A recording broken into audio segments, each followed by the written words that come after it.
When I was a child, my family would travel down to western Kentucky, where my parents were born. And there's a backwards old town that's often remembered so many times that my memories are worn. And Daddy, won't you take me back to Muhlenberg County, down by the Green River, where paradise lay? Well, I'm sorry, my son, but you're too late in asking. Mr. Peabody's coal train has hauled it away. Well, sometimes we travel right down the Green River to the abandoned old prison down by Adrie Hill, where the air smelled like snakes and we'd shoot with our pistols. But empty pop bottles was all we would kill. And Daddy, won't you take me back to Muhlenberg County, down by the Green River, where paradise lay? Well, I'm sorry, my son, but you're too late in asking. Mr. Peabody's coal train has hauled it away.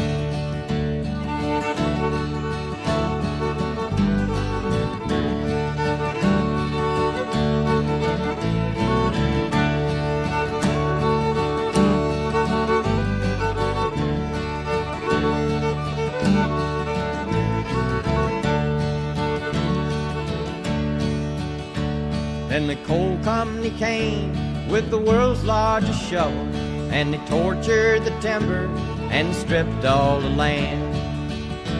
Well, they dug for their coal till the land was forsaken. Then they wrote it all down as the progress of man.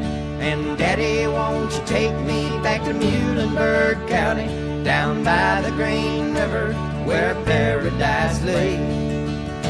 Well, I'm sorry, my son, but you're too late in asking. Mr. Peabody's coal train has hauled it away.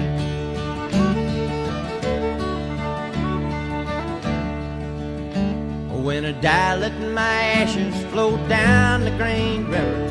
Let my soul roll on up to the Rochester Dam. I'll be halfway to heaven with paradise waiting, just 5 miles away from wherever I am. And Daddy, won't you take me back to Muhlenberg County, down by the Green River, where paradise lays? Well, I'm sorry, my son, but you're too late in asking. Mr. Peabody's coal train has hauled it away.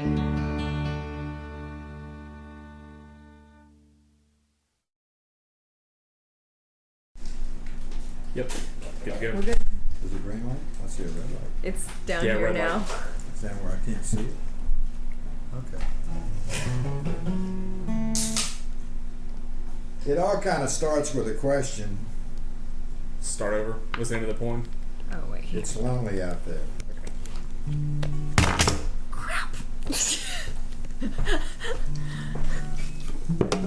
you doing? Hang on. Glasses. There we go. All right, now we're good. Delicious. The eternal question.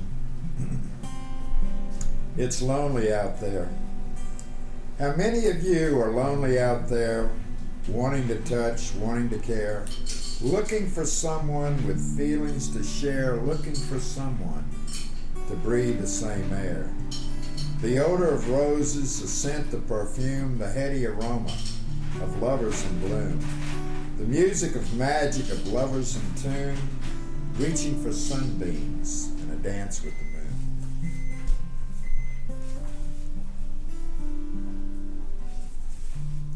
And then you find somebody, and she's supposed to be with somebody else, but you wind up together, and so you write the lie.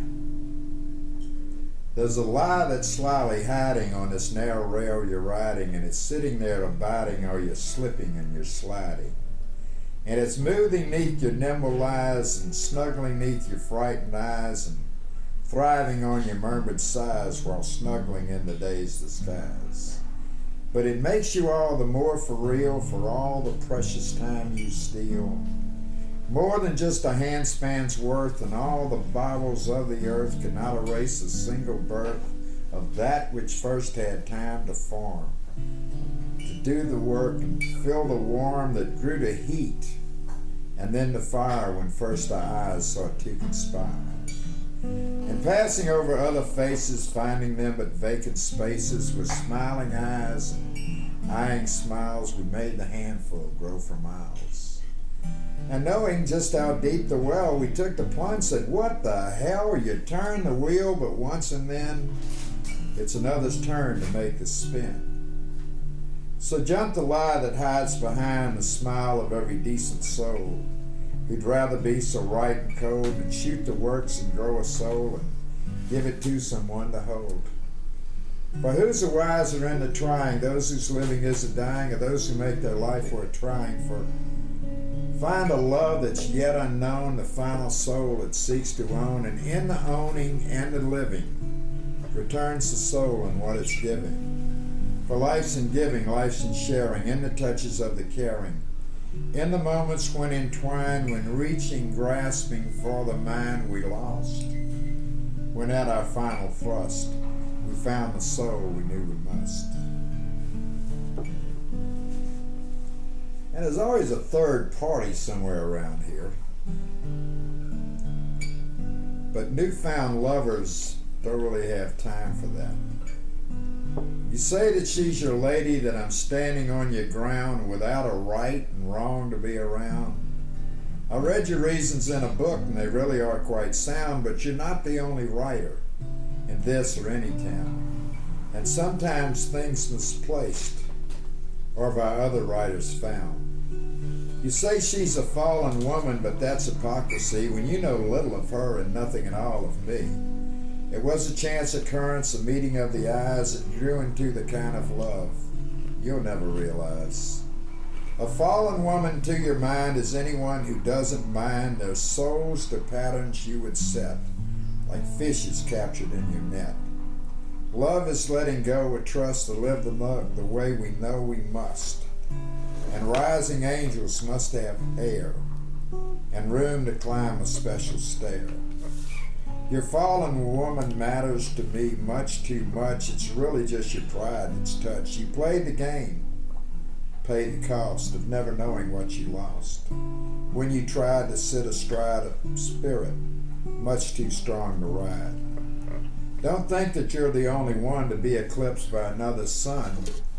Sometimes life gets all too real, knowing you cannot re-steal the good times and the moments spent.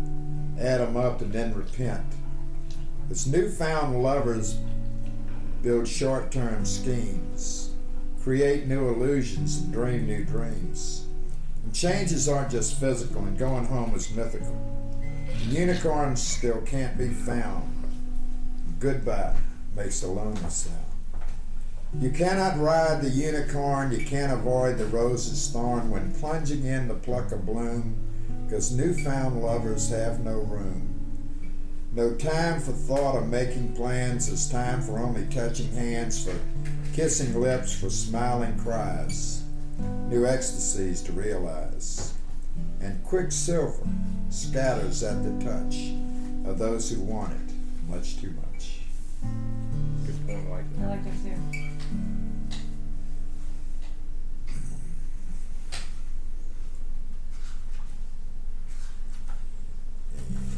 What was that, Newfound Lovers?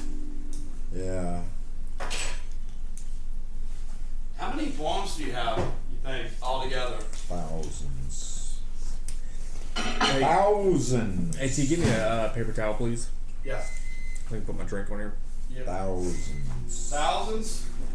Well, Hundreds. 400 or 500. 400 or 500. How many of the napkins didn't make it home with you? A bunch. Well, they made them home. They turned into blue napkins overnight. Right. I used to write a blue felt tip pen on bar napkins. Yeah. I'd go home drunk, stoned, stupid, and I'd Cry. drink on them. Right the point, yeah. And then you cry on it and wipe your. napkin.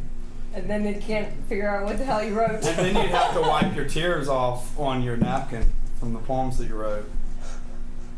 I only cried a few times. That's what we figured out. Josh's InDesign logo was on a napkin.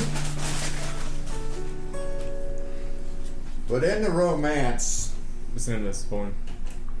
something's always burning. Right. Come on. How quiet do we have to be back here? I mean, we can hear you chomping. I can hear you chomping. You can hear footsteps. You can hear the microwave. It picks up everything. I mean, but I can hear your. I mean, your dad's But projecting you can. fine. Can you fade out the chomping? And I all can that? hear him. I mean, you can chomp. Just be. This is preliminary. Yeah, I mean, I can hear. I can hear him That's over why I'm everything just else. wondering so- how much I have to tiptoe. I mean, you're okay because I can hear him over everything else, Okay, even my okay. guitar. So But- he's perfect. But the volume of your tiptoe is such that you need to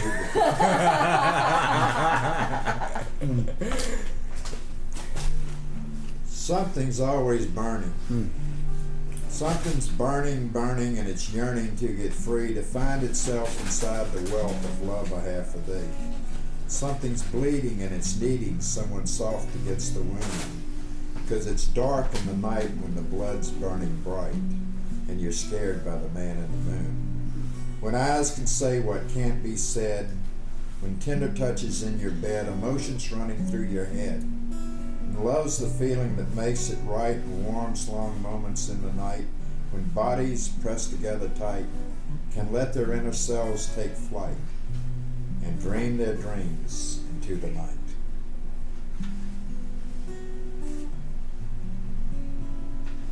God, that was romantic. Mama tells me I'm not very romantic. But so many of these, I keep looking.